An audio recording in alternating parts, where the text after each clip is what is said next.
अपने YouTube career के सबसे बड़े ट्रिप पे, सबसे महंगे ट्रिप पे, सबसे दूर वाले ट्रिप पे कह सकते हो। भाई वो वाला ड्रोन सोल्ड आउट था, अब मैंने परमवीर वाला ही ले लिया, मिनी 4 कॉम्बो। लो भाई अपने नए ड्रोन की कर दिया अनबॉक्सिंग लाउंज में बैठ के। भाई यहाँ पे 6 घंटे पहले मेरा चेक इन कर दिया है और चेक इन पे एक बहुत फ़नी बात हो गई। वो कहती है आपके पास वीज़ा है? मैंने कहा है। तो कहती तुमने तो कहा था तहीती जा रहे हो, फ्रांस का वीज़ा क्यों दिखा रहे हो? तो मैंने कहा भाई तहीती जो है फ्रांस के अंडर है।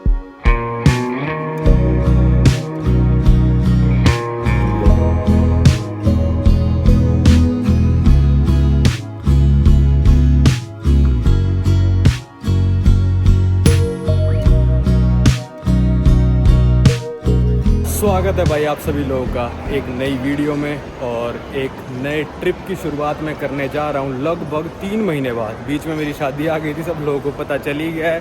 सीक्रेट रखने की बहुत कोशिश करी मैंने, पर सारे दोस्तों ने स्टोरीज़ वगैरह डाल दी, फिर उनकी स्टोरीज लोगों ने इंस्टाग्राम पे यूट्यूब पे डाल दी शॉर्ट्स के तौर पे, तो सबको पता चल ही गया।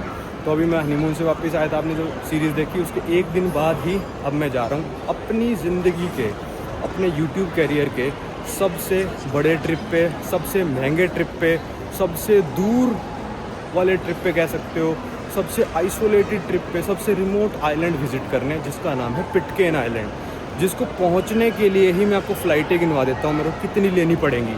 हालांकि कुछ फ़्लाइटें मेरे को ज़्यादा लेनी पड़ रही है बजट की वजह से, वरना डायरेक्ट फ़्लाइट लेता तो 3 फ़्लाइटों में पहुँच जाता, पर अब मैं पहुँचूँगा 5 फ़्लाइटों में। और उसके बाद भी मेरे को लेना है 2 दिन का शिप। तो मैं बताता हूँ आपको फ़्लाइट है। भाई यहाँ से पहली फ़्लाइट है मेरी दिल्ली से बैंकॉक की। बैंकॉक से मेरी फ़्लाइट है ताइपे की, ताइवान की। ताइपे से मेरी फ़्लाइट है सैन फ्रांसिस्को की। उसी दिन मेरी फ़्लाइट है सैन फ्रांसिस्को से पापीटी की, जो कि है फ्रेंच पॉलिनेशिया। इसके बारे में और बात करेंगे। फ्रांस के अंडर है, इसके लिए अलग वीज़ा लेना पड़ता है, फ्रांस एम्बेसी ही वीज़ा देती है। इस सब के बारे में बाद में बात करेंगे। कहाँ तक पहुँचे थे हम? सैन फ्रांसिस्को से पापीटी, और फिर पापीटी से मेरी फ़्लाइट है मैंगरेवा की। मैंगरेवा से मेरे को एक क्रूज़ शिप लेना है, क्रूज़ नहीं कह सकते उसको, सप्लाई शिप कह सकते हैं, जो कि मेरे को 2 दिन में पहुंचाएगा पिटकेन आइलैंड, जो कि है दुनिया का most isolated and remotest island in the world, जिस पे सिर्फ रहते हैं 40 लोग। इसके बारे में और बात करेंगे। अभी मेरी फ़्लाइटें आपको समझ में आ गई हैं, तो अभी दिल्ली से पहली फ़्लाइट बोर्ड करते हैं थाई एयरवेज़ की, जो कि हमको लेके जाएगी बैंकॉक। और ये वाली मैंने फ़्लाइट ऐसे क्यों करी है बुक, एक ही PNR बुक हुई हैं, इन सब के बारे में बात करेंगे। थाईलैंड उतर के मेरे को शायद ड्रोन भी ख़रीदना है, तो वो सब भी देखते हैं। अभी तो चलते हैं हम यहाँ से बैंकॉक। तो ऐसी अजीब और गरीब फ़्लाइट मैंने क्यों ली भाई सैन फ्रांसिस्को पहुँचने के लिए? तो इसका एक सिंपल सा रीज़न था, फ़्लाइट की कॉस्टिंग। डायरेक्ट फ़्लाइट तो भाई बहुत ही महंगी थी, मतलब 1-1.5 लाख रुपए की। पर जो ये वाली फ़्लाइट मैंने बुक कराई थी, ये कराई थी मैंने अपने पॉइंट से, जो कि मैंने जमा कर रखे थे यूनाइटेड एयरलाइंस में, क्योंकि मैं बहुत ज़्यादा स्टार एयरलाइन से ट्रैवल करता हूँ। तो ये वाली मेरे को पड़ी थी 50,000 पॉइंट्स, ऑलमोस्ट 49,500 पॉइंट्स, प्लस $50। कुछ टैक्सेस वगैरह होंगे वो अलग से देने पड़ते हैं। तो 50,000 पॉइंट में मेरे को ये वाली फ़्लाइट मिल गई, जो कि वैसे आ रही थी 1-1.5 लाख रुपये, डायरेक्ट वाली आ रही थी। तो मेरे को ऐसे 2 स्टॉप वाली फ़्लाइट मिले, पर मेरे को ऐसा कोई फ़र्क नहीं पड़ा। इससे मेरा एक काम और बन गया कि मैं थाईलैंड में उतर के 6 घंटे का मेरा स्टॉप है, मैं उतरूँगा एयरपोर्ट से, मॉल तक जाऊँगा और ड्रोन ख़रीद के वापस आऊँगा। और ताइवान में भी मैं कर सकता था, वैसे 3 घंटे का स्टॉप था, उसमें थोड़ा मुश्किल हो जाता। मेरे को काफ़ी सारे ऑप्शन मिल रहे थे कि थाईलैंड उतर जाओ, या फिर थाईलैंड से सिंगापुर चले जाओ, सिंगापुर से सैन फ्रांसिस्को चले जाओ। तो मैंने कहा सिंगापुर वाला थोड़ा ज़्यादा लंबा रूट हो रहा था, सिंगापुर जाओ, फिर सिंगापुर से 15 घंटे की सैन फ्रांसिस्को की फ़्लाइट लो, वो मेरे को लेनी नहीं थी, तो इसलिए मैंने ताइपे वाला चुन लिया। एक और ऑप्शन था जिसमें मैं जा सकता था बैंकॉक से सियोल, सियोल से सैन फ्रांसिस्को, तो मेरे को ये वाला ज़्यादा सही लगा, ताइपे वाला, क्योंकि ताइपे से 10 घंटे की फ़्लाइट है बस सैन फ्रांसिस्को की। तो ये पॉइंट मैंने कैसे जमा करें, और आप अच्छे से अपने पॉइंट कैसे जमा कर सकते हो, फ़्लाइटें सस्ती कैसे करा सकते हो, ये आप सब लोगों को पता है। मैंने अपना कोर्स बना रखा है, और उसी सब ट्रिक्स को यूज़ करके भाई आज मेरी फ़्लाइट फ्री हुई है, और लगभग 1 लाख रुपए मैंने बचा लिए अपनी इस फ़्लाइट में। हालांकि डायरेक्ट नहीं जा पा रहा मैं, पर सस्ती से सस्ती फ़्लाइट भी कराता तो 1 वे 70-80 हज़ार से कम नहीं थी इस टाइम पे। और टाइम पे हो सकती है कि सैन फ्रांसिस्को सस्ती आ जाए, पर इस टाइम पे 70-80 हज़ार से कम की कोई फ़्लाइट अवेलेबल नहीं थी। तो 50,000 पॉइंट कैसे जमा करें, और कई बार होता है कि पॉइंट छोड़ भी देते हैं हम, और मतलब अलग अलग तरह के भी होते हैं भाई, कि कैसे पॉइंट मिलेंगे, क्या मिलेगा, कौन सी फ़्लाइट लेनी चाहिए, तो वो सब मैंने उस कोर्स में बता रखा है। कोर्स का लिंक मैंने डिस्क्रिप्शन में दिया है। मात्र 600 रुपये का कोर्स है, चाहो तो परचेज़ कर सकते हो। 600 रुपये पहली अपनी फ़्लाइट पे बचा लोगे, ये मेरी गारंटी है। वो खड़ा भाई अपना प्लेन, सिर्फ पूछ दिख रही है, ये इजिप्ट है यार। चलो भाई, गिनती के मेरे हिसाब से 20-25 जने हैं बस पूरी फ़्लाइट में, और बड़ी वाला प्लेन है ये देखो भाई, खाली बड़ा है प्लेन पूरा। ये प्रीमियम इकोनॉमी होगी, कोई बंदा नहीं है आज फ़्लाइट में। मैं लगभग आखिरी हूँ, और देखो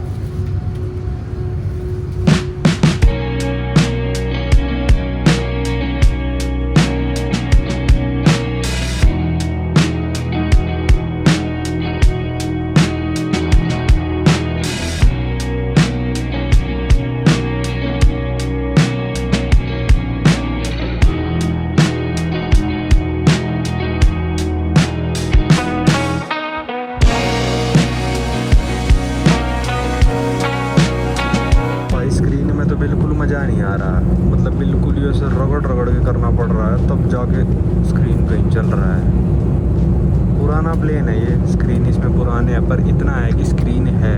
मालदीव्स में गया था एयर इंडिया में, स्क्रीन नहीं था, तो ऐसे करना पड़ रहा है, पर चलो कोई नहीं।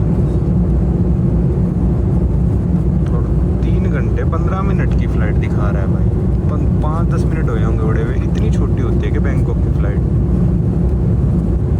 ये आया अपना खाना, यहाँ पे और बादाम आए हैं, जूस। ये चिकन अलग से पैक करके दिया है मेरे को, और इसमें ये वेजिटेरियन है, और वेजिटेरियन के साथ अगर आप चिकन लेते हो तो चिकन अलग से दिया है। एक ये नान आया था, और ये किशमिश गिर गई। मीठा कितना अच्छा लग रहा है भाई ये। फिर ये फ्रूट्स आए थे, फिर ये अपनी कटलरी, और ये पानी की बोतल।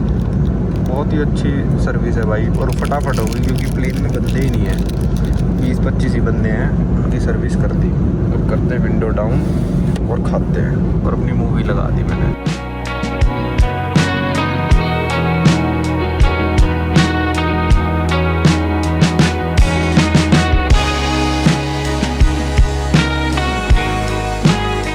लो भाई, अपन लैंड हो गए हैं थाईलैंड में, पहली फ़्लाइट।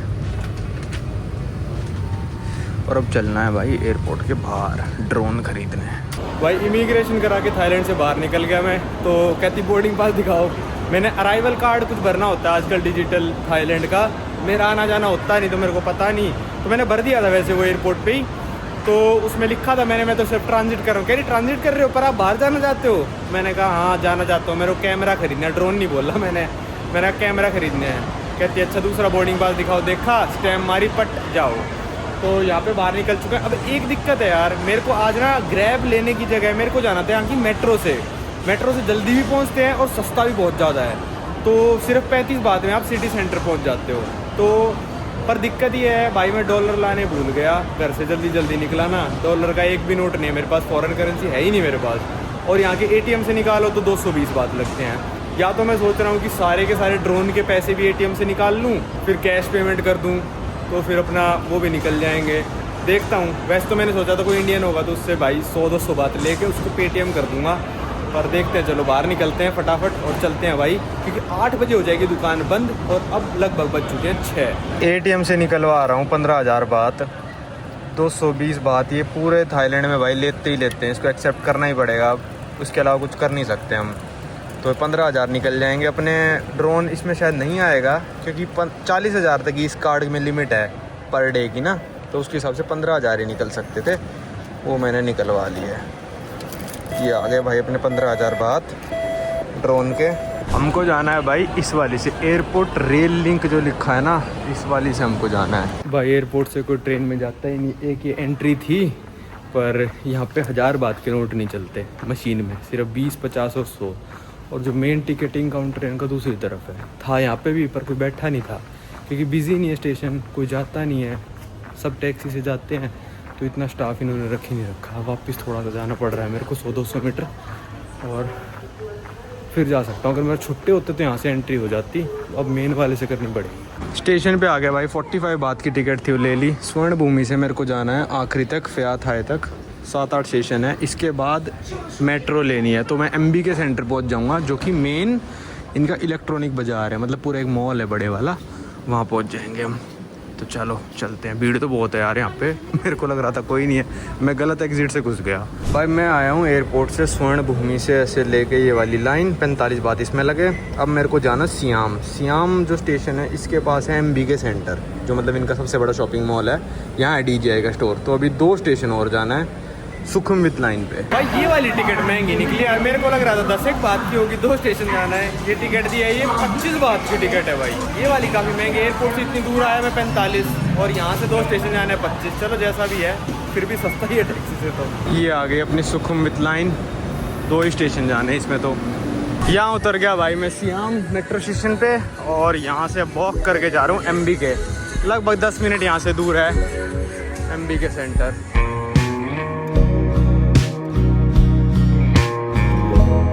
भाई फाइनली DJI का स्टोर मिल गया। इन एड्रेस में भाई फ्लोर भी नहीं लिखा था। चलो भाई अपना ड्रोन मिल गया। ये वाला ख़रीदना है मेरे को। इसका हम लेंगे 15,900 वाला। इसमें हमको ये स्क्रीन वाला रिमोट कंट्रोलर मिलेगा, फ़ोन नहीं अटैच करना पड़ेगा। भाई वो वाला ड्रोन सोल्ड आउट था, अब मैंने परमवीर वाला ही ले लिया, मिनी 4 कॉम्बो, और 34-35 हज़ार का पड़ा है भाई ये। इस पर -5% कर लो जो एयरपोर्ट में मिलेगा मेरे को, 33,250 बाट का पड़ा है। अब ये वाला ये 31,600 का था, वो 35 का था। मैंने कहा यही दे दे भाई, बिल कराते हैं। चलो भाई यहाँ से ड्रोन ले लिया। कुल मिला के मेरे हिसाब से पड़ा है मेरे को 90,000 का, जिसमें से 5% टैक्स वापस मिलेगा। तो एक ही DJI का स्टोर था, ठीक है, ऑफिशियल। इसके सामने बिग कैमरा है, ये भी यही सब बेचते हैं भाई। और मेरे को समझ में नहीं आया, मेरे जो बिल पे है ना वो बिग कैमरा की स्टैंप लगाई है इन्होंने। अब वो क्या चीज़ है, मतलब रेट सेम है दोनों के, पर मैंने सोचा था ऑफिशियल से लेंगे तो ऑफिशियल का पड़ेगा, पर बैग DJI का ही दिया है। अब पता नहीं जो भी है जैसा भी है, तो मेरे को मिल गया ड्रोन। अब जो लेने आया था वो तो नहीं मिला, काफ़ी महंगा पड़ गया। सोच के आया था मैं लूँगा मिनी 3, वो भी नॉर्मल वाला बिना कॉम्बो के। वो था कुछ 16,000 बात का, और ये मैं लेके आ गया 35,000 बात का। डबल से भी ज़्यादा का लेके आ गया मैं ख़रीद के DJI मिनी 4 प्रो कॉम्बो। तो अब चलते हैं यहाँ से। मेरे को टावल और लेना है डीकैथलॉन से। शायद आसपास है कोई स्टोर डीकैथलॉन का, मिलता है तो ठीक है, वरना देखेंगे कहीं और से लेंगे। बस होने ही वाला था स्टोर बंद, 7:50 हो चुके, 10 मिनट बचे थे बस। भाई एयरपोर्ट वापस आ गया था, और यहाँ पे जो ड्रोन की पेमेंट थी मैंने पूरे के पूरे कार्ड से कर दी थी। जो 15,000 साहेब बात निकलवाए थे उनको मैंने यहाँ बेसमेंट में 3-4 दुकानें हैं, मैंने थाईलैंड की वीडियो में बताया था सबसे अच्छा रेट यहीं पे मिलता है भाई। तो यहाँ पे बेस्ट रेट मिला मेरे को, और मैंने उनको US डॉलर में चेंज करा लिया, क्योंकि US डॉलर मेरे काम आएंगे आगे। जहाँ पे मैं जा रहा हूँ French Polynesia, Pitcairn island, US dollar सब जगह चल जाते हैं। और मैं घर से लाने भूल गया जल्दी में, तो सही है अपना चेंज हो गए दोबारा। मैं सोच रहा सैन फ्रांसिस्को में निकलवा लूँगा, पर अब निकलवाने भी नहीं पड़ेंगे। चलो चलते हैं, अपनी फ़्लाइट है, थोड़ा लाउंज में भी जाएंगे। पहले इसका टैक्स रिफ़ंड करा लूँ मैं, फिर वो जो पैसे मिलेंगे वो फिर से US डॉलर में कन्वर्ट कराने पड़ेंगे। अंदर जाके रेट बेकार मिलेगा, पर चलो इतना टैक्स रिफ़ंड नहीं है, थोड़ा बहुत होगा, $50 के करीब, वो करा लेंगे चेंज। और लाउंज भी जाएंगे। अब मेरे पास प्रायोरिटी पास भी है, जो कि अनलिमिटेड एयरपोर्ट लाउंज मेरे को देता है। एक क्रेडिट कार्ड के साथ मिला है मेरे को रिसेंटली, वो भी मैं आपको बताता हूँ। पहले टैक्स रिफंड का काम करें। थाईलैंड में याद रखना, मैंने ये पढ़ा है कि अगर आपकी परचेज़ का बिल जो है 20,000 बात से ऊपर का है, तो आपको एक चेक इन जो एरिया है ना, इससे पहले ही कस्टम्स वालों के पास जाना पड़ता है। और वो देखो सामने जो वैट रिफंड इतना बड़ा लिखा है ना, वो तो वहाँ पे जाके आपको पहले एक स्टैंप लगवानी पड़ती है। पैसे आपको सिक्योरिटी के बाद ही मिलेंगे, पर अगर आप सिक्योरिटी के डायरेक्ट जाते हो ना 20,000 बात से ज़्यादा का बिल लेके, तो वो आपको पैसे देने से मना कर देंगे। आपको पहले यहाँ पे अपने प्रोडक्ट्स चेक कराने पड़ते हैं। देखो भाई ये लिखा है, अगर आपका परचेज बिलो है 20,000 बात से, तो स्टैंप की कोई ज़रूरत नहीं है, और आपको मनी तो इनसाइड ही मिलेगी। पर 20,000 बात से ज़्यादा का है तो आपको स्टैंप लगवाना पड़ेगा। भाई यहाँ पे प्रोडक्ट चेक करा और ये मार दिया स्टैंप इन्होंने, ठीक है। ये स्टैंप अगर आपका नहीं हुआ 20,000 बात से ऊपर के बिल का, तो अंदर आपको रिफंड नहीं देंगे। भाई ये मिल गए अपने 1830 बात वापस। काफ़ी टाइम लगा दिया लड़की ने, पर कोई बात नहीं। तो भाई थाईलैंड में जो वैट लगता है वो 7% लगता है, पर आपको रिटर्न ऑलमोस्ट 5% मिलता है। मान लो कि अगर आपने चीज़ खरीदी 34,000 की और आपने चीज़ खरीदी 36,000 की, तो आपको सेम वैट रिफंड मिलेगा, क्योंकि इन्होंने एक राउंड ऑफ का सिस्टम बना रखा है कि 34 से 36 है तो इतना रिटर्न मिलेगा, 36 से 38 के बीच में है तो इतना मिलेगा, तो मेरा 35.5 का था, तो मेरे को 34 से 36 की ब्रैकेट में जो रिफ़ंड था 1830 बात वो मिला। वैसे मेरा वैट जो बिल में लिखा था वो 2300 बात था, क्योंकि 7% लगता है वैट प्रोडक्ट्स पे, पर आपको रिफ़ंड जो मिलेगा वो 5% का ही मिलेगा। तो अब यहाँ पे आ गया एक कोरल लाउंज है और शायद एक मिरेकल लाउंज है, तो दोनों में से मैं किसी पे भी जा सकता हूँ क्योंकि प्रायोरिटी पास दोनों पे चलता है। और जो मैं क्रेडिट कार्ड यूज़ कर रहा हूँ वो है ICICI का टाइम्स ब्लैक। खैर काफ़ी महंगा क्रेडिट कार्ड है, साल की उसकी फ़ीस ही 23,600 रुपये है कार्ड लेने के लिए। तो मेरे को अपने लिए वर्थ इट लगा था। अनलिमिटेड लाउंज मिलता है मेरे को उससे, और भी काफ़ी कुछ मिलते हैं भाई बेनिफिट्स। मेरे को अपने लिए वर्थ इट लगा, अगर आपको लगे तो आप ले सकते हो, पर मैं कहूँगा कि भाई ध्यान से लेना। 25,000 रुपये साल की फ़ीस आप सिर्फ क्रेडिट कार्ड यूज़ करने की भरोगे तो कई बार वो वर्थ नहीं होता। कई बार छोटे कार्डों में मिल जाता है, पर मेरे को कोई छोटा कार्ड अप्रूव नहीं कर रहा था बैंक, तो मेरे को ये वाला कार्ड लेना पड़ा। फ्यूचर में क्या पता इसको बंद कर दूँ मैं और कोई कार्ड मिल जाए तो। मेरे अमेरिकन एक्सप्रेस पे भी 2 लाउंज मेरे को मिलते हैं, पर मतलब 2 ही मिलते हैं साल में, तो इसलिए मैंने ये वाला कार्ड लिया। ये आ गया मैं मिरेकल लाउंज के पास, इसमें चलते हैं अब। लो भाई अपने नए ड्रोन की कर दिया अनबॉक्सिंग लाउंज में बैठ के। ये भी थोड़ा आजकल एप्पल की तरह होने लग गया अनबॉक्सिंग, क्योंकि डिब्बा तो फेंकना ही पड़ेगा भाई, इतना सब तो हम लेके नहीं जा सकते हैं, तो अपना ही बैग निकाल लेंगे और डिब्बा फेंक देंगे। रात के बज गए भाई 12:55 थाईलैंड टाइम, और मेरी फ़्लाइट है अभी 40 मिनट में, 1:35 की, और बोर्डिंग गेट थोड़ा जल्दी बंद हो जाते हैं 20-25 मिनट पहले। तो अब चलते अपने गेट पे। मिरेकल लाउंज अच्छा था, जो 4 खाने थे वो अच्छे थे, मतलब खाने लायक थे। मेरा तो पेट भर गया, अब आराम से सो सकता हूँ मैं, खाने का इंतज़ार नहीं करना पड़ेगा। पर इसका फ़ायदा तब ज़्यादा लगता है जब यार आप किसी मतलब लो कॉस्ट कैरियर में ट्रैवल करोगे ना, और फिर आप लाउंज एक्सेस करके खाना पीना खा के बैठोगे उसमें, तो अलग फील आएगी। अभी तो फुल कैरियर है ईवा एयर भी, ये भी खाना देते ही। पर हाँ, अब तो भाई अनलिमिटेड मिल रखा है प्रायोरिटी पास, मतलब कितने भी लाउंज में जाओ। अभी चाहूँ तो मैं दूसरे में जा सकता हूँ, साल में चाहे 50 लाउंज में जाऊँ, मेरे को कोई भी खर्चा नहीं करना। तो अब तो चाहे भाई 1 घंटे के लिए भी आया करूँगा एयरपोर्ट, तो लाउंज में बैठा करूँगा अपने मज़े से।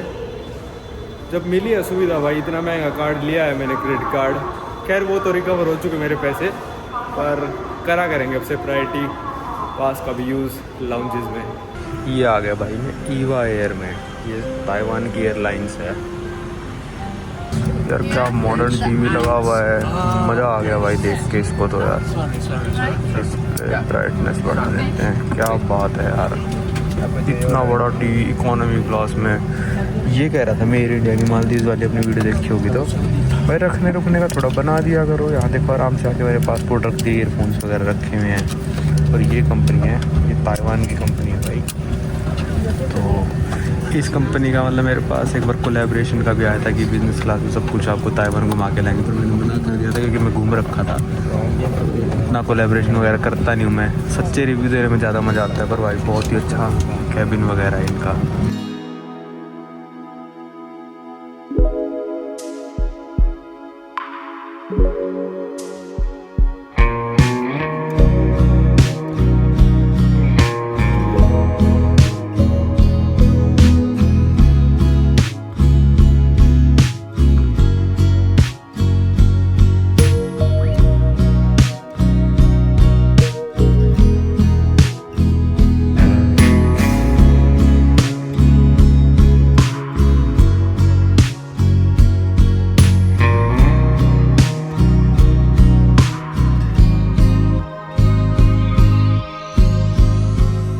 दिल्ली एयरपोर्ट पे क्या हुआ था ना कि इन्होंने मेरे को सिर्फ ताइवान तक की टिकट प्रिंट करके दी थी, मतलब बोर्डिंग पास, ठीक है, 2 बोर्डिंग पास दिए थे।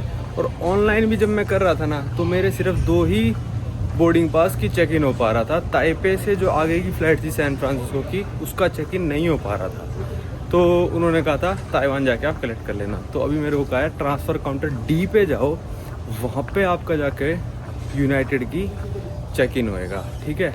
अब जो थाई एयरवेज़ है, ईवा एयरवेज़ है, यूनाइटेड एयरलाइंस है, ये तीनों एक ही एयरलाइंस की मेंबर है, जो कि है स्टार एयरलाइंस, ठीक है। मैं कहने वाला था यूनाइटेड एयरलाइंस, स्टार एयरलाइंस की मेंबर है। तो ये एक दूसरे की टिकट भी अपनी साइट पे बेचते हैं, और जनरली इनका चेक इन एक जगह हो जाता है। पर पता नहीं क्यों नहीं हुआ, और यूनाइटेड ने ही मेरे को टिकट बेची अपनी ऑफिशियल वेबसाइट से, पॉइंट से। तो ऑफिशियल वेबसाइट से खरीदी थी मैंने, क्योंकि पॉइंट्स यूज़ करे थे, पर फिर भी चेक इन क्यों नहीं हो पाया मेरे को पता नहीं। पर कोई दिक्कत वाली बात नहीं है, ट्रांसफ़र काउंटर पे जाके चेक इन हो जाएगा। भाई इस काउंटर पे मैं आया कि मेरे पास बोर्डिंग पास नहीं है। कहते चेक इन बैग है तुम्हारा? मैंने कहा नहीं है। तो कहते आप सीधा बोर्डिंग गेट पे जाओ, आपके वहीं पे चेक इन कर देंगे। मैंने कहा भाई क्या टेक्नोलॉजी चल रही है ये, अमेरिका में देखी थी टेक्नोलॉजी, अभी बाहर भी आ गई। तो बोर्डिंग गेट पे जा रहा हूँ भाई, D7 बोर्डिंग गेट आ रहा है ऑनलाइन, तो उस पर जाता हूँ, वहाँ पे चेक इन कर दे तो कर दे। यूनाइटेड वाले तो करते रहते हैं। चलो चलते हैं। लो भाई यहाँ पे गेट पे बैठा था मैं, लेटा हुआ था बल्कि। एक औरत आई, कहती बोर्डिंग पास दिखाना अपना। मैंने कहा चेक इन नहीं हुआ। कहती जाओ करा लो चेक इन, खुल चुका है काउंटर वहाँ पे जहाँ पे से बोर्डिंग होती है, वहाँ से चेक इन करा लिया। मेरे को बोर्डिंग कार्ड मिल चुका है सैन फ्रांसिस्को तक का। और मेरे से कहती अपना एड्रेस बता दो US में। मैंने कहा मैं रुक नहीं रहा US, मैं ट्रांजिट कर रहा हूँ। कहती ट्रांजिट कहाँ कर रहे हो? मैंने कहा पार्टी टी। कहती पार्टी टी क्या? तो मैंने कहा फ्रेंच पोलिनेशिया। तो थोड़ा बहुत तो समझी उसने, थोड़ा सा देखा कि ट्रांजिट कर रहा है बंदा, ठीक है। फिर उसके बाद कुछ नहीं पूछा, बोर्डिंग पास दे दिया। ये रहा अपना सैन फ्रांसिस्को तक का, लगभग 1 घंटे 1.5 घंटे में फ़्लाइट है, 11 घंटे की। लो भाई लग गया अपना प्लेन। ये कल रात को ही आ गया था यहाँ पे सैन फ्रांसिस्को से ही, और 12 घंटे इस प्लेन ने वेट करा है यहाँ पे, और अब जाने के लिए रेडी है। हम पहले बोर्ड कर रहे हैं क्योंकि यूनाइटेड एयरलाइन के हम सिल्वर मेंबर हैं, तो उसके वजह से प्रीमियर एक्सेस मिलता है कि ग्रुप नंबर 2 में ही बोर्ड कर सकते हो आप। तो वैसे 6 ग्रुप होते हैं, हमारी सीट कहीं पे भी हो, आगे पीछे ऊपर नीचे, ग्रुप नंबर 2 में हम बोर्ड कर सकते हैं।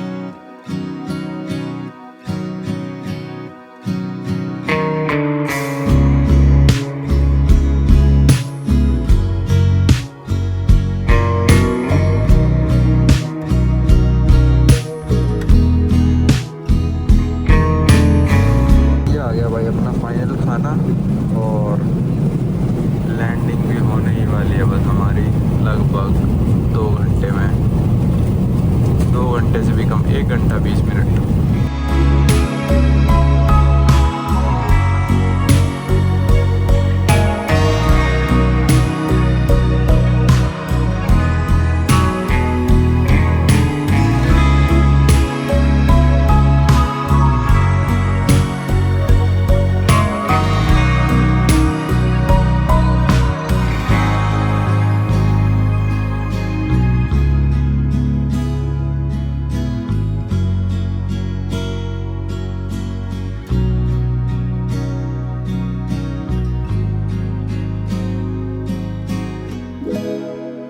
तो भाई इमिग्रेशन मेरा हो गया। लंबी लाइन इतनी ज़्यादा थी भाई, 1 घंटे से लाइन में खड़ा था।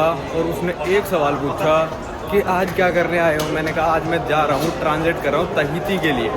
तो जो पापी टी है उसको, मतलब पूरे रीजन को तहीती कहते हैं, फिर फ्रेंच पोलिनेशिया। तो कहता ओ तहीती जा रहे हो? तो दूसरा पासपोर्ट में वीज़ा देखा, बस वो उसके कंप्यूटर में ऐसी कुछ आ जाता है। फिर कहता बस you are all set. Stamp भी नहीं लगाते यहाँ पे, इस एयरपोर्ट पे तो नहीं लगाते, न्यूयॉर्क वाले पे लगाते हैं। तो कुछ सवाल नहीं पूछते, मतलब इतनी बार आ जा चुका ना मैं, तो इनको विश्वास सा हो गया है। भाई अभी मेरी जो अगली फ़्लाइट है वो है 1:15 पे, और अभी टाइम हो रहा है लगभग 7:30। तो लगभग 6 घंटे और बचे हैं, और ऑनलाइन चेक इन हो नहीं पा रहा क्योंकि वीज़ा चाहिए फ्रेंच पोलिनेशिया जाने के लिए। तो इंडियन पासपोर्ट है तो ऑनलाइन चेक इन नहीं हो पा रहा। तो उन्होंने कहा आप अंदर जाओ, वहाँ पे यूनाइटेड का काउंटर होगा, कियोस्क होंगे, वहाँ पे जाके आप चेक इन कर लो। हालांकि मेरे को पता है कियोस्क से भी चेक इन नहीं होना, पर मैं ट्राई कर रहा हूँ कि टर्मिनल के अंदर ही रहूँ, मेरे को बाहर नहीं जाना टर्मिनल के। तो देखते हैं भाई कैसा क्या होता है। हाँ वैसे मेरे को लग रहा है मैं टर्मिनल के अंदर ही हूँ, तो बस यूनाइटेड के कस्टमर सर्विस डेस्क पे जाके मेरे को बोलना है भाई मेरा चेक इन कर दो, वो सब कुछ चेक चूक करके चेक इन कर देंगे। भाई ये देखो सेल्फ चेक इन की कैसी मशीन बना रखी है, इस पर सिर्फ यूनाइटेड है। Tap to check in, tap to check in, भाई टैप टू चेक इन हो जाए भाई। टैप टू चेक इन नहीं, कहीं और करूँ क्या? स्कैन करना है क्या? अब यहाँ सारा हो गया भाई, वो पासपोर्ट स्कैन मांग रहा था इसलिए वो टैप टू चेक इन नहीं हो रहा था। यहाँ हो जाएगा, वो एरर दिखा देगा, फिर कोई आएगा तब मेरा चेक इन होएगा। भाई यहाँ पे 6 घंटे पहले मेरा चेक इन कर दिया है, और चेक इन पे एक बहुत फ़नी बात हो गई। वो कहती आपके पास वीज़ा है? मैंने कहा है। तो कहती तुमने तो कहा था तहीती जा रहे हो, फ्रांस का वीज़ा क्यों दिखा रहे हो? तो मैंने कहा भाई तहीती जो है फ्रांस के अंडर है, और जो वीज़ाज़ होते हैं तहीती के फ्रांस इशू करता है। तो ये आपको पता नहीं होगा। अलग से अगर आपके पास 6 महीने से ऊपर का फ्रांस का वीज़ा है तो आप तहीती विदाउट वीज़ा विज़िट कर सकते हो। पर अगर आपके पास फ्रांस का वीज़ा नहीं है या फिर 6 महीने से कम का वीज़ा है तो आपको एक स्पेशल वीज़ा फ्रांस एम्बेसी से लेना पड़ता है जिसका नाम होता है टॉम वीज़ा, ठीक है। इस वीज़ा की फ़ीस होती है सिर्फ़ और सिर्फ 9 यूरो, जो कि होता है 850 रुपये, और जो भी VFS के चार्जेस होते हैं, जैसे नॉर्मल शेंगन वीज़ा की 90 यूरो है, तो मैंने जो वीज़ा लिया था तहीती का फ्रांस एम्बेसी से वो था टॉम वीज़ा, जिसकी फ़ीस है सिर्फ़ और सिर्फ 9 यूरो। तो वो मैंने करा था और उन्होंने मेरे को 45 डेज़ का वीज़ा दिया था। फ्रांस एम्बेसी से इशू होकर आता है और वीज़ा पे लिखा होता है फ्रेंच पोलिनेशिया। मैं साइड में लगा दूंगा, ऐसा लिखा होगा पोलिनेशिया फ्रांसेस लिखा होता है। फ्रेंच पोलिनेशिया के लिए वो वीज़ा वैलिड होता है। उस पर आप फ्रांस नहीं जा सकते, सिर्फ और सिर्फ फ्रेंच पोलिनेशिया जा सकते, जो कि होता है तहीती। क्या हुआ, अमेरिका में क्या होता है ना, मंथ पहले लिखते हैं, फिर डेट लिखते हैं, फिर ईयर लिखते हैं, ठीक है। मेरे वीज़ा में क्या लिखा हुआ था 4/2025, वो तो उस लड़की ने पढ़ा नहीं, दूसरे वाला पढ़ लिया, वैलिड टिल 3/6/2025। उनके हिसाब से क्या होगा, 3 हो गई भाई उनका महीना, जो कि हो गया मार्च 6/2025। कहती है तो वीज़ा एक्सपायर्ड है। मैंने कहा 19 मंथ भी तो देखो भाई, 19/4/2025 से मेरा वीज़ा था, तो मैंने कहा 19 तो कोई महीना ही नहीं होता। मैंने कहा अमेरिका में ना उल्टा लिखते हैं महीना, और देशों में पहले डेट लिखते हैं और फिर महीना आता है, फिर ईयर आता है। तो फिर वो जाके पूछ के आई, तो फिर कहती हाँ अपोजिट होता है ये, और ऐसा कुछ भी नहीं होता। क्योंकि मेरी इशू डेट जो लिखी थी वो भी थी 21 फरवरी थी शायद, कुछ ऐसा था। तो मैंने कहा 21वां महीना तो कुछ होता ही नहीं और 19वां महीना भी नहीं होता। तो फिर लड़की कहती हाँ यार कन्फ्यूज़न हो गया है। तो इनके लिए नई चीज़ है, क्योंकि जो डेली पढ़ने वाली चीज़ है वो इनके लिए चेंज हो गई ना। अब इनका कोई डॉक्यूमेंट इंडिया में पढ़ेंगे तो हम पहले डेट पढ़ेंगे और इनके डॉक्यूमेंट पे पहले मंथ लिखा होगा, तो इनकी भी कोई गलती नहीं थी। तो उसने कहा बोर्डिंग पास चाहिए आपको, मैंने कहा नहीं चाहिए बोर्डिंग पास मत दो, कोई दिक्कत वाली बात नहीं है, क्योंकि फ़ोन में ही आएगा मेरा बोर्डिंग पास। वो चेक इन हो चुकी मेरी फ़्लाइट फ़ोन में, तो 6 घंटे पहले चेक इन हो चुका है। अब चलते अंदर, टाइम पास करेंगे, थोड़े सीरीज़ वगैरह देख लेंगे। अब है 6 घंटे बाद 9 घंटे की फ़्लाइट हमारी पापीटी की। मेरे को अपने घर से निकले हुए हो चुके 36 घंटे।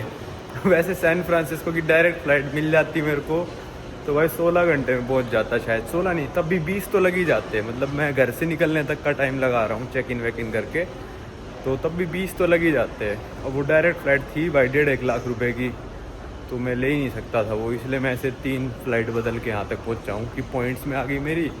थोड़ा टाइम ज़्यादा लग गया, उसका तो हम कुछ नहीं कर सकते।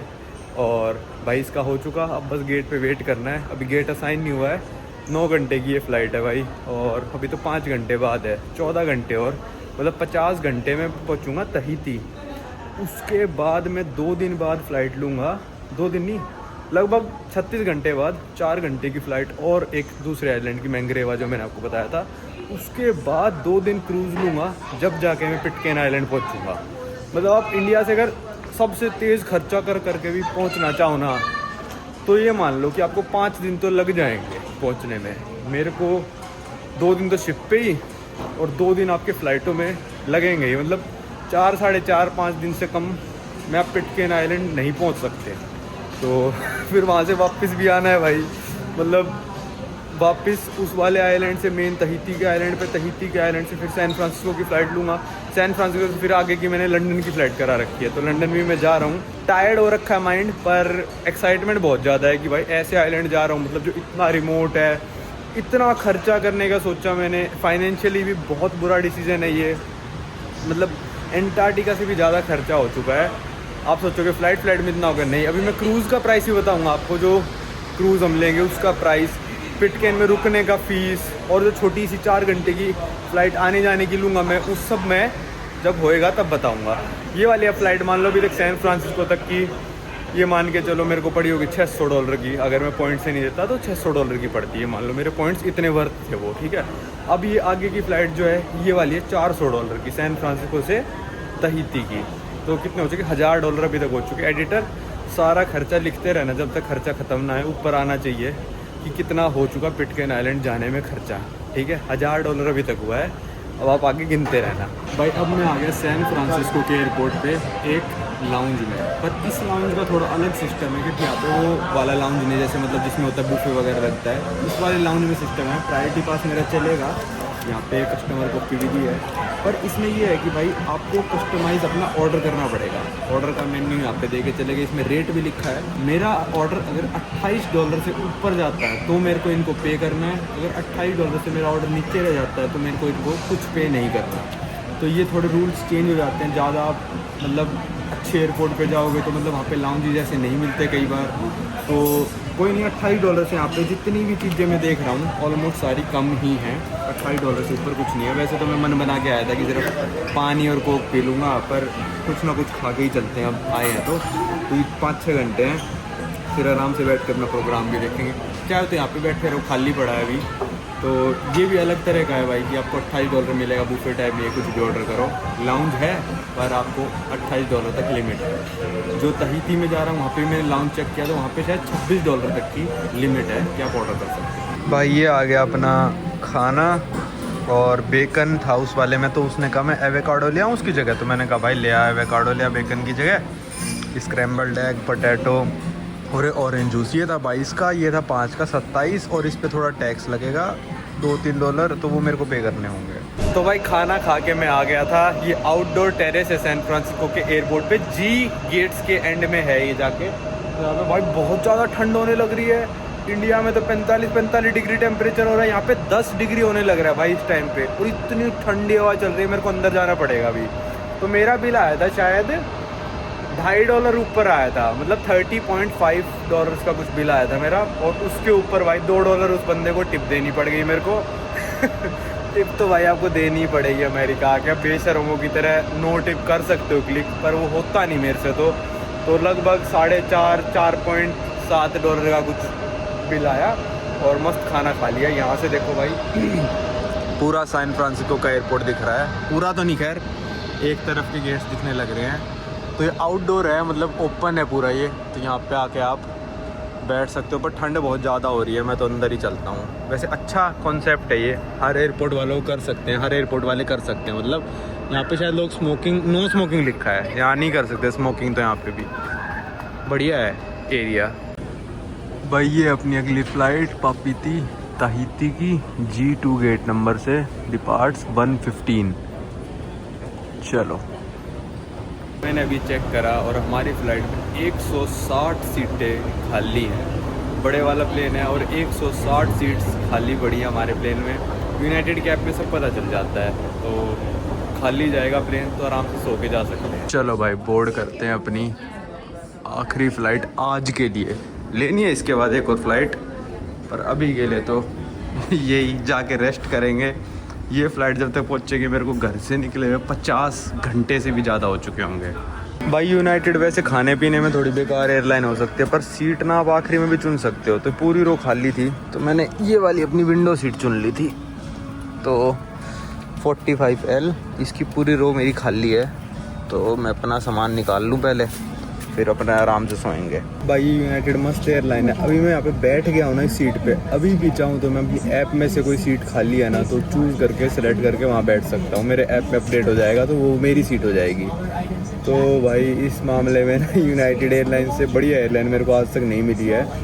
मतलब प्लेन बोर्ड करने के बाद भी मैं सीट चेंज कर सकता हूँ। मैप आता रहता है पूरा, कौन कौन सी सीट क्या है, टक करो चेंज हो जाएगी आपकी सीट। तो मैंने पहले ही देख ली थी, ये 3 भी खाली हैं, और जो मेरे साइड में 3 है ना वो भी खाली है, और मेरे पीछे वाले 3 भी खाली हैं। तो मैंने आखिरी तक देखा कि भाई कोई सेलेक्ट ना कर ले मेरे साइड वाली, तो किसी ने भी नहीं करी सेलेक्ट। बोर्डिंग हो चुकी कंप्लीट, सोते हुए अपने आराम से जाएंगे।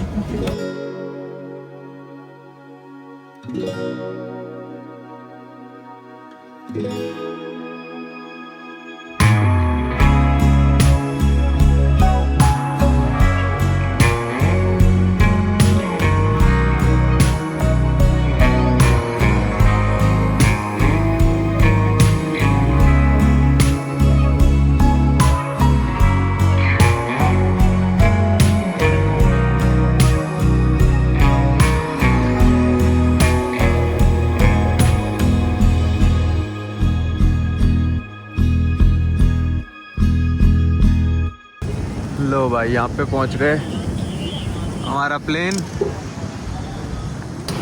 यहाँ उतरा प्लेन, और यहाँ से वॉक करके बस जा रहे हैं। अब इमिग्रेशन कराता हूँ भाई।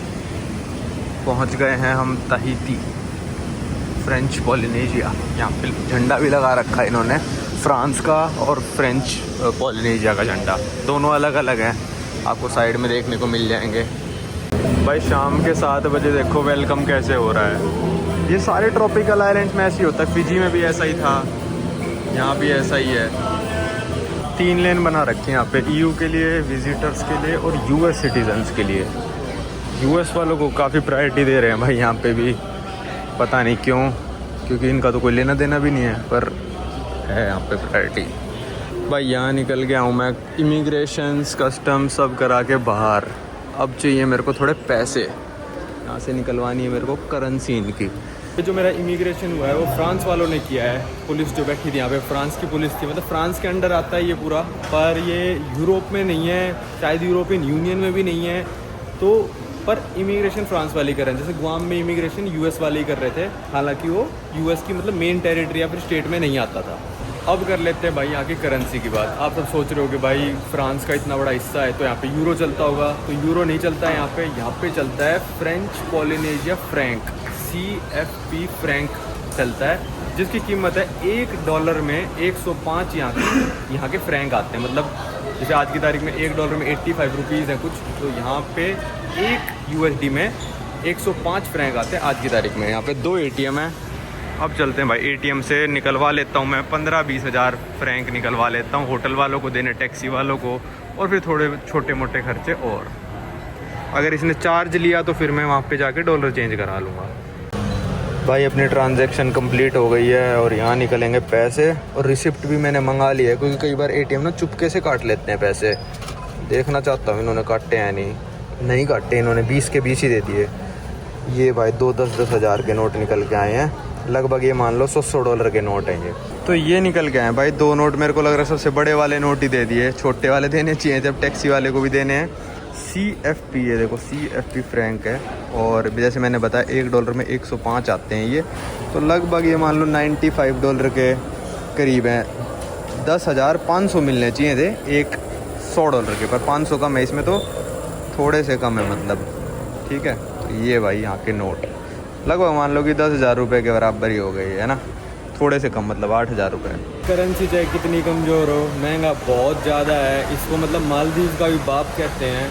खैर मालदीव भी बहुत महंगा है भाई, मतलब मालदीव से सस्ता नहीं तो मालदीव से मतलब महंगा हो सकता है ये। यहाँ पे बहुत फेमस आइलैंड है, जैसे बोरा बोरा आइलैंड, ये वो दुनिया आती है भाई यहाँ पे, तहीती।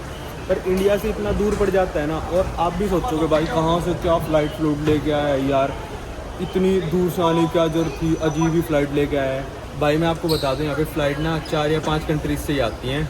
कौन सी कंट्री में बता देता हूँ। एक तो भाई डायरेक्ट फ़्लाइट है सैन फ्रांसिस्को, जिसमें मैं आया। एक फ़्लाइट है भाई लॉस एंजलिस से, और लॉस एंजलिस सैन फ्रांसिस्को से ना एक अलग कंपनी भी चलाती है, फ्रेंच भी करके, और एक और कंपनी है वो भी चलाती है फ़्लाइट। तो इन दोनों सिटीज़ से डायरेक्ट आ गई। फिर आपकी एक फ़्लाइट आती है भाई ऑकलैंड से डायरेक्ट, पर हम ऑकलैंड से ना इंडियंस आ नहीं सकते उस फ्लाइट में, क्योंकि न्यूजीलैंड में ट्रांजिट करने के लिए भी आपको एक वीज़ा अप्लाई करके लेना पड़ता है उनसे। हालांकि शायद उसकी भी कॉस्ट मेरे को पता नहीं है, पर काफ़ी ज़्यादा थी, तो और अप्लाई करना पड़ेगा। मैं क्यों करूँ भाई अप्लाई, एक न्यूजीलैंड में ट्रांजिट करने के लिए वीज़ा अप्लाई करूँगा क्या मैं? तो मैंने वो नहीं ऑप्शन लिया। तो हम नीचे से इंडिया से ऐसे आ ही नहीं सकते थे। ऑस्ट्रेलिया से नहीं चलती यहाँ की फ़्लाइट, ऑस्ट्रेलिया से चलती होती तो मैं आ जाता, मेरे पास 3 साल का वीज़ा भी पड़ा है ऑस्ट्रेलिया का। फिर भाई एक फ़्लाइट चलती है जापान से, टोक्यो से डायरेक्ट आती है, पर वो पता है कितने रुपए की थी? 1 लाख रुपए की भाई फ़्लाइट थी, 8-10 घंटे की। तो वो वाले भाई ऑप्शन में था नहीं मेरे। और शायद हवाई से भी चलती है फ़्लाइट, पर वही हवाई वाली भी बहुत ज़्यादा महंगी थी, तो मैंने ये ऑप्शन लिया नहीं। मैंने सैन फ्रांसिस्को गया, फिर उल्टा आया। लगभग 50 घंटे मेरे को हो चुके हैं घर से निकले हुए। और टैक्सी का यहाँ पे मैंने इतना झंझट किया नहीं। मैंने जो हॉस्टल वाला था ना अपना, उसका ही मैसेज आया था कि दिन में पिकअप करूँगा तो 2,000 फ्रैंक लूँगा, रात को करूँगा तो 2,500, मतलब लगभग 2,000 रुपये रात के। तो मैंने उसी को मैसेज कर दिया कि भाई मैं एयरपोर्ट के बाहर आ चुका हूँ, मेरे को पिकअप करने आ जा। खैर यहाँ से जो हॉस्टल अपना 4 ही किलोमीटर है, पर रात हो चुकी। गुआम की तरह मैं पैदल चल के जाना नहीं चाहता। मैंने कहा 2,000 रुपये लग ही रहे हैं, इतनी दूर आ चुके हैं, इतना खर्चा हो ही रहा है, तो कर देते हैं।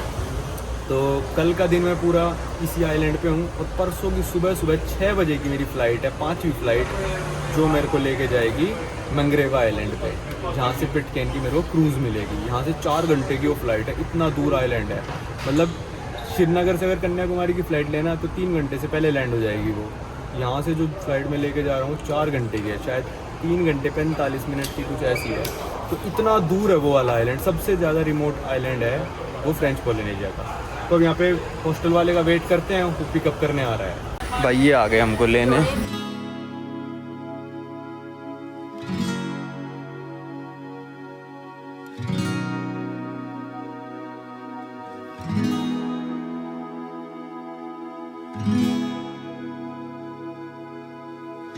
लो भाई यहाँ पे पहुँच गया था अपने हॉस्टल में, और हॉस्टल ये सबसे सस्ते वाला था यहाँ पे। इससे महंगा एक था सिटी सेंटर में, उसका था शायद 31 या 32 डॉलर पर डे, पर ये वाला मेरे को पड़ा 21 डॉलर पर डे। तो 20 डॉलर मेरे बच गए, क्योंकि मेरे को 2 दिन रुकना था। पर ये थोड़ा सिटी सेंटर से दूर है, पर यहाँ से बस जाती है सिटी सेंटर, तो मैंने कहा वैसे भी एक ही दिन रुकना है, परसों सुबह तो फ्लाइट है, अपना ये करा लेते हैं। भाई बड़ी शांति यार यहाँ पे, मतलब मैं इतनी स्लो बोलने लग रहा हूँ, ऐसा लग रहा है चिल्ला रहा हूँ। तो बस अंतर क्या है इन दोनों हॉस्टल में, एक तो सिटी सेंटर में था और उसके डॉर्मेट्री में ना एसी भी था, पर इसके में नहीं है। और क्या हुआ, अभी एयरपोर्ट लेने आए ना ये, तो कहते यार हम तो कंफ्यूज हो गए। मैंने कहा क्यों कंफ्यूज हो गए भाई? कहते यार मैं तो किसी लड़की को ढूंढ रही थी, पर आपने बुक कर रखा है, आपने फीमेल डॉर्मेट्री बुक कर दी। मैंने कहा नहीं यार मैंने तो फीमेल नहीं करी बुक। तो मैंने अपने चेक करा तो उसमें लिखा था मिक्स बुक कर रखा है, तो थोड़ा लैंग्वेज का बैरियर होगा शायद इनके साथ। तो मैंने कहा ठीक है। तो कहते आज हम आपको प्राइवेट कमरा सा दे देंगे और कल से आप डॉर्मेट्री में शिफ्ट कर लेना। मैंने कहा ठीक है। तो मेरे को प्राइस ज़्यादा मांगेंगे, पर नहीं, उतने में ही हो गया। पर जब मैं आपको कमरा दिखाऊंगा ना, आपका हो गया इससे अच्छा भाई डॉर्मेट्री में रुक जाता। कमरा तो मतलब है भी और नहीं भी, और मैं उसको कहूँगा नहीं है। अभी आपको ले जाके दिखाता हूँ भाई। ये इनका रिसेप्शन है, अंदर डॉर्मेट्री, इनकी वहाँ पे बेड लगे हुए दिखने लग रहे। और ये कमरा है भाई मेरा, देखो ये पूरा छत से भी ऊपर तक नहीं हो रखा। दरवाज़ा देखो इसका, ठीक है। इसको ऐसे बंद करना है, मेरे को करना भी है या नहीं, क्या फ़ायदा है करने का ठीक है। और ये कमरा है भाई, एक पंखा ले रखा है। खैर ये तो मेरे को पता था, पर ये मेरे को टोंगा की याद आ गई। हम उस ओल्ड लेडी घर पे पहुंच गए थे ना। देखो भाई क्या है ये, डॉर्मेट्री में कम से कम मन लग जाता है मेरा कि भाई 2-4 बंदे हो रहे हैं या ना, कुछ लगेज की प्रोटेक्शन है ना कुछ है, ऐसे ही चल रहा है। चलो भाई मैं तो बहुत थका हुआ हूँ। खैर पूरी फ्लाइट में सोता आया, 8.5 घंटे में से 7 घंटे में सोया। खाना भी नहीं खाया मैंने फ्लाइट में, क्योंकि सोना ज़्यादा इंपॉर्टेंट था, खाना तो सुबह खा लेंगे। तो इस वीडियो को रखते यहीं तक। आपने मेरा सफ़र देखा भाई, दिल्ली से बैंकॉक, बैंकॉक से ताइपे, ताइपे से सैन फ्रांसिस्को, सैन फ्रांसिस्को से पापीटी। अभी भी सफ़र ख़त्म नहीं हुआ है, हमको पहुंचना है भाई पिटकेन आइलैंड। पिटकेन आइलैंड पहुंचने के लिए भी परसों एक सुबह से फ़्लाइट लेनी पड़ेगी और फिर वहाँ से क्रूज़ लेना पड़ेगा। और मेरे को आज ही आना पड़ा एक दिन पहले। एक तो सेफ्टी भाई, कि कल की फ़्लाइट कैंसिल हो जाए तो एक दिन पहले ही पहुँच जाओ, इतना महंगा क्रूज़ करा रखा है। दूसरी चीज़, कल कोई फ़्लाइट थी नहीं वहाँ से, ठीक है। दूसरी एयरलाइनों की थी, फिर मैंने सोचा एक दिन पहले ही पहुँचना सही रहेगा, अपना फालतू में कैंसिल हो जाए फ़्लाइट, डिले हो जाए तो यहाँ की फ़्लाइट मेरी मिस हो जाएगी और वो क्रूज़ चला जाएगा और पैसे सारे गए। तो एक दिन में पहले ही पहुँच गया। अब ट्यूसडे मॉर्निंग को एक ही फ़्लाइट चलती है मैंग्रेवा के लिए, वो वाली मैंने बुक कर रखी है और वहाँ से मेरे को मिलेगा क्रूज़। इस वीडियो को रखते हैं यहीं तक। अब आपको मिलेंगे अगली वीडियो में। भाई शांति बहुत ज़्यादा है तो बहुत स्लो बोलना पड़ रहा है।